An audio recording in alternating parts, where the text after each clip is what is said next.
I am Ferdinand Marcos, and I am the President of the Republic of the Philippines. I stand today on behalf of 110 million Filipinos.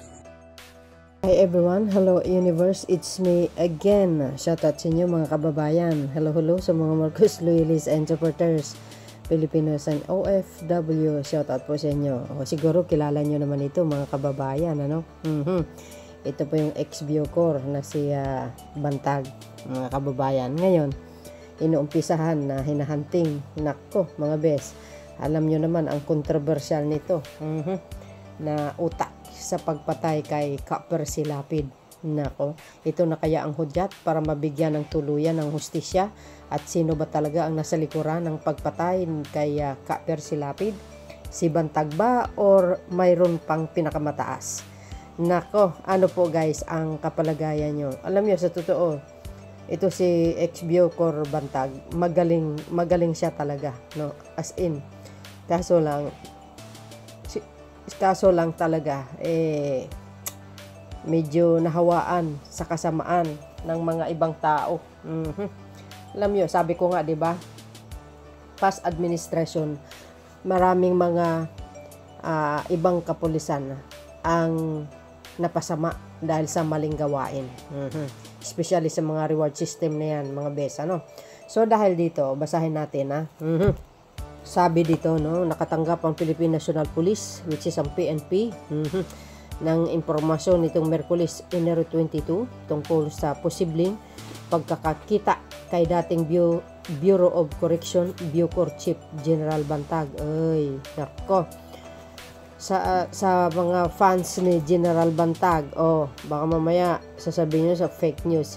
Hindi po, no? Ito ay nilalabas po lang natin kung ano po yung mga posibleng mangyayari sa mga nasasangkot sa maling gawain, lalo't yung sa panahon ni Duterte administration.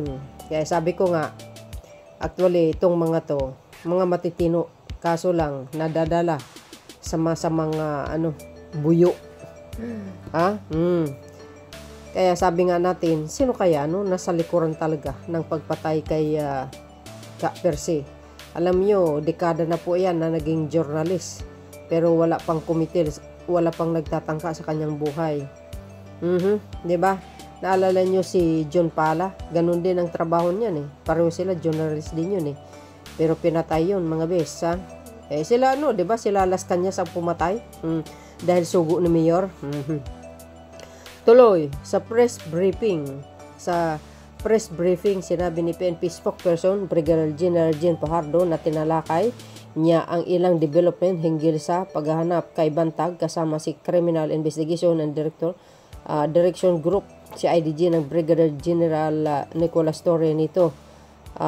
The third nitong Martes, Enero 20, agay, mapapasabak na naman si General Torre, mga kababayan, ha? Well, anyway, kung ako si General Bantag, why not hindi ako lumabas, di ba?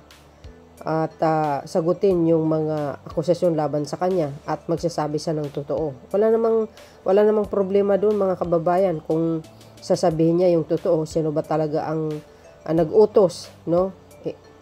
Although hindi naman siya ang nag-utos noon, or talagang sadyang mayroong nasa likuran niya, no, mga bes? O dapat nga kumanta na siya at sabihin niya yung totoo para matapos ng kanyang problema. Malay mo, mabigyan pa siya ng pagpapatawa, di ba? Or mapababa ang kanyang sentensya, hindi natin alam.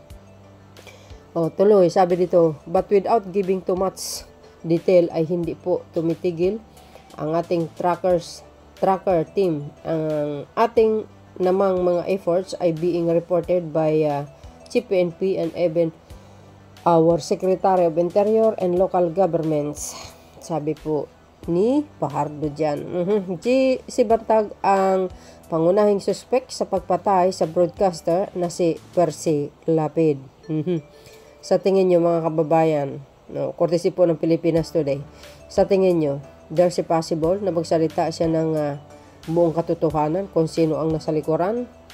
Malay natin, bigla na lang sumulpot sa Quadcom at isiwalat ang lahat. Nako, matapos na ang maliligayang araw. Ni Judas, kung sino mang Judas na yan. Ano guys, ang kapalagayan nyo.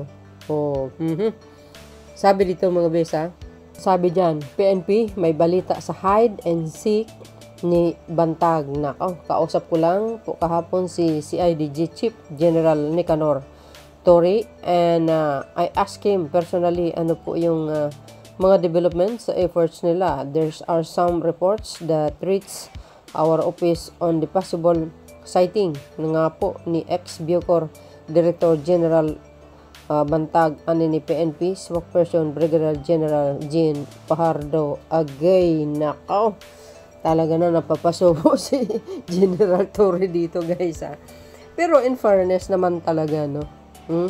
Kaya General Torre guys talaga masipag yun. Hindi makalimutan yung talagang hindi siya tumigil sa paghuli kay kay Buloy. Biro nyo yun, under the Marcos administration, taaga naman. Na nabibigyan ng hustisya ang mga nabiktima ni Kibuloy, mga kababayan. Sa totoo lang, no? So, dahil dito, mga kababayan, sabi ko nga, I hope lumantad na lang si Bantag, no? Mga kababayan, total, ang administrasyon ngayon hindi naman na kumbaga hindi masyadong malupit, no? Tulad sa mga nakaraan. Kumbaga kalabanin mo lang ang administrasyon, sigurado sementeryo ang punta mo. Kasi Pangulong Marcos Jr. hindi pwedeng ganun. Due process lang lagi, no?